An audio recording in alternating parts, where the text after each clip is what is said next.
Hi, I'm steeljan and welcome to another video review. Today I'm reviewing the Rosewill R379-M Flex ATX or micro-ATX case with 300 watt power supply. This is the front of the case. Over here you have a space for a 3.5 inch floppy drive, or it could be card reader, whatever you'd want to put there. Over here is where you put your DVD drive. The button on the front panel. It actually, for the DVD drive, it actually has a mechanical flap inside that pushes the button on your DVD drive to open this up. The spring loading on this front is not very hard at all, so it should open the DVD drive quite easily. You got two USB ports, microphone and headset jacks right here, and the power on. As I understand it, it's going to be a nice blue or green LED. I can't remember which one it is on here when it's powered up. You'll notice about this case is that there's nothing shiny on it, except for the shiny on this bottom here is kind of a mirror. But this is plastic, but it's a buffed aluminum paint, and this is it's all matte finish. Nice, it's nice steel finish on here. Dimensions of this case are 17 inches long. The dimensions in the specs for this case say this is something like it's 15.8 inches without the bezel. Well, with the bezel it's 17 inches. It is 13 inches wide and 4 inches high.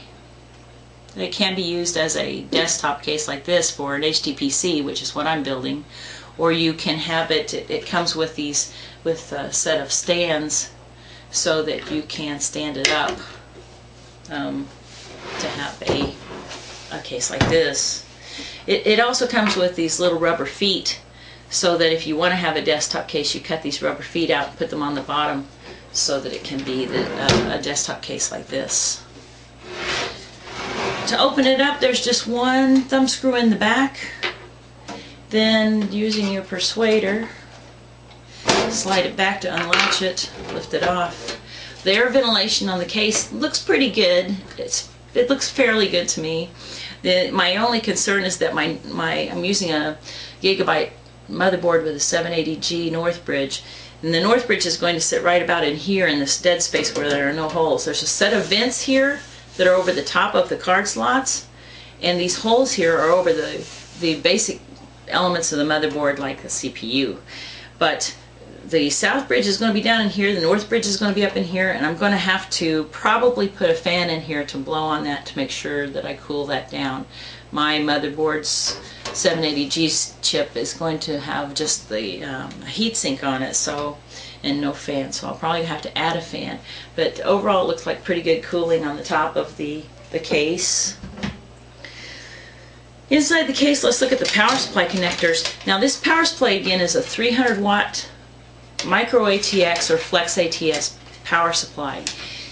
Of concern is that it is of a non-standard size, physical dimensions. So if and when I need to replace this power supply, I'm probably going to have to contact Rosewill and ask if they'll sell me a power supply separately, because the physical dimensions of it are just not standard for a micro-ATX case. Let's take a look at the connectors. Now this is important to note. Here's the 24-pin motherboard connector, the 12-volt connector for the CPU on the motherboard. Then, pay attention to this. It has two standard connectors, one SATA, and a 3.5 inch floppy drive power connector. That's it. Two standard, one SATA, one floppy drive power connector. That's it. But then again, this is a small case. You don't want to put much in it in the first place. And the 300 watt power supply is not going to power that much. If you try to put too much in this case, you're going to get too much heat. And you're going to draw too much on this power supply. My rule of thumb is that I total up the power consumption, max power consumption for everything I'm going to put in a case. And then I double that, and that's the minimum amount I'll go for a power supply. My system is going to use roughly 100 watts full bore, so this 300 watt power supply should do the trick. and this is enough connectors for my system, but just pay attention to that. So here's the there's an exhaust fan, an 80mm exhaust fan on the side. There's an 80mm exhaust fan, oops, sorry. There's an 80mm exhaust fan on the power supply, and an extra one here with a 3-pin power connector for that. If we look at the leads coming from the front of the case, we've got pretty standard fare here. Here are all the leads that will go for the hard drive activity, power on reset, and the LEDs for the front panel. Then this is this small beeper speaker that sits in the front of the case. And put that onto your motherboard. And this is nice. For the headphone connector on the front of the case, it comes with 2 connectors, so you choose which one you want. It's got the AC97 connection and the HD speaker connection. So depending on what you want on your headphone jack on the front of the case, you choose which header you want to use. Then here's for the 2 USB ports on the front panel on its connector. A nice feature of this case is this is where you're going to install your components, and it actually just lifts out just like this. Couldn't be easier. So then you install your components. Here's where you'd put your floppy drive or card reader, whatever your 3.5-inch device would be, or you could mount your hard drive here in this bay if you'd like. This is where your DVD is going to go, and there's place on the bottom where you can put a hard drive. So that's it for this. You just put those in, and then I get a cookie if I can get this back in the case the first time. And it just slides right back in.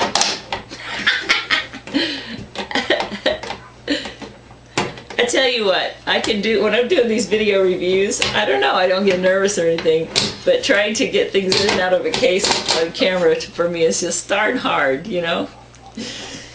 Here's the place where you're going to put your extra cards in the case. It's got room for, it's got the place provided for 4 cards to go in the case. And of course, you know, here's where you're going to put your motherboard. There's no tray that lifts out or anything, but here's where you put your 4 cards. Keep in mind, this case only takes half height PCIe or PCI cards. So it's less than 3 inches tall on these cards, these half-height cards. Make sure you use half-height cards and not try to put a full-height card in this case, because it will not fit. You will not be able to put the lid back on. That's about it for this case. I can't think of anything else except for, well, what it comes with is the power cord, of course. It comes with screws for mounting everything.